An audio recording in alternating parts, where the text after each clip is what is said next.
রাশেদ খান কথা বলেছেন গণমাধ্যমের সাথে এবং তারা যেটি বলছেন সেটি হচ্ছে যে নুরুল হক নূরের উপরে গত 16 বছর ধরে নির্যাতন করা হয়েছে এবং 22 বার তাকে আহত করা হয়েছে এবং নুরুল হক নূর যেহেতু ফ্যাসিস্ট আওয়ামী লীগ সরকার ছিল সে সময় ঠিকভাবে চিকিৎসাও নিতে পারেননি, সে কারণে তার শারীরিক যে সমস্যাগুলো রয়েছে সেগুলো কিন্তু এর ভিতরে রয়েছে। তার উপর থেকে যে গত শুক্রবারের যে ঘটনাটি ঘটলো এই ঘটনা কিন্তু তার শরীরের উপরে আরও একটু বেশি ঝুঁকি তৈরি হয়েছে, যে কারণে তার পরিবারের সদস্যরা তার স্ত্রী মারিয়াও দাবি করেছেন যে নুরুল হক নূরকে উন্নত চিকিৎসার জন্য সিঙ্গাপুর কিংবা লন্ডন নেওয়া হোক। একই সাথে তিনি বলছেন যে এই ঘটনার সাথে যারা জড়িত সে সেনাবাহিনীর লোক হোক কিংবা বহিরাগত হোক কিংবা অন্য কেউ হোক, যেই হোক না কেন তাদের দৃষ্টান্তমূলক বিচারও কিন্তু তিনি দাবি করেছেন। একই সাথে রাশেদ খান যেটি বলেছেন যে এই যে ঘটনাটি ঘটে গেল এই ঘটনার পেছনে আসলে কার ইন্ধন রয়েছে সে সম্পর্কে তারা কথা বলেছেন এবং তারা বলছেন যে এই ঘটনাটি একদম পরিষ্কার যে বিগত ফ্যাসিস্ট যে সরকার ছিল আওয়ামী লীগ তাদের ইন্ধনে এই ঘটনাটি ঘটেছে এবং ফ্যাসিস্টদের দোষর হিসেবে তারা দায়ী করেছেন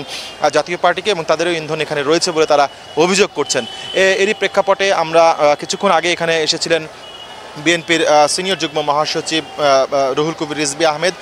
তিনি এখানে গণমাধ্যমের মুখোমুখি হন এবং তিনি জানিয়েছেন যে আওয়ামী লীগ সরকারের বিগত আওয়ামী লীগ সরকার যেটি ছিল সেটি কিন্তু দেশকে অস্থিতিশীল করতে আবারও উঠে পড়ে লেগেছে এবং তারই অংশ হিসেবে এই ঘটনাটি ঘটেছে কিনা সেটি কিন্তু তদন্ত করে এবং খতিয়ে দেখা দরকার। এই সরকারকে সেই বিষয়ে মনোযোগী হওয়ার জন্য তিনি পরামর্শ দিয়েছেন। একই সাথে তিনি বলছেন যে নুরুল হক নূর যেহেতু বেশি আহত হয়েছেন এবং তার চোয়াল এবং নাক ফেটে গেছে সেক্ষেত্রে তাকে উন্নত চিকিৎসার জন্য বিদেশ নেওয়া হোক, এটিও কিন্তু তিনিও বলছেন।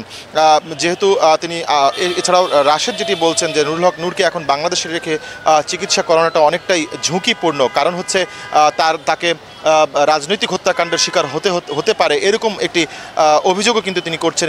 এটি আশঙ্কার কথাও কিন্তু রাশেদ খান তার দলের যে সাধারণ সম্পাদক তিনি আমাদেরকে জানিয়েছেন।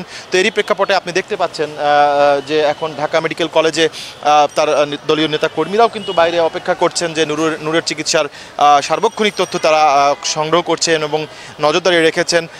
তো সকালবেলা আমরা কথা বলেছিলাম এই হাসপাতালের যে পরিচালক রয়েছেন ব্রিগেডিয়ার জেনারেল আসাদুজ্জামানের সাথে, তিনি আমাদেরকে যেটি জানিয়েছেন যে নুরুল হক নূরের অবস্থা অনেকটাই এখন আশঙ্কামুক্ত। এই ভালো খবরটি তিনি সকালবেলা আমাদেরকে জানিয়েছেন এবং তারা আশা করছেন কয়েকদিনের মধ্যে নূরকে আইসিইউ থেকে সাধারণ বেড কিংবা কেবিনে স্থানান্তর করা যেতে পারে, এমনটি তিনি আমাকে জানিয়েছেন। তবে যেটি হচ্ছে এই ঘটনা তাকে নির্যাতন করা হচ্ছে নির্মমভাবে আমরা দেখেছি, সেই ভিডিও ফুটেজগুলো গণমাধ্যম সহ বিভিন্ন সামাজিক যে যোগাযোগ মাধ্যমগুলো আছে সেই যোগাযোগ মাধ্যমে কিন্তু ছড়িয়ে পড়েছে।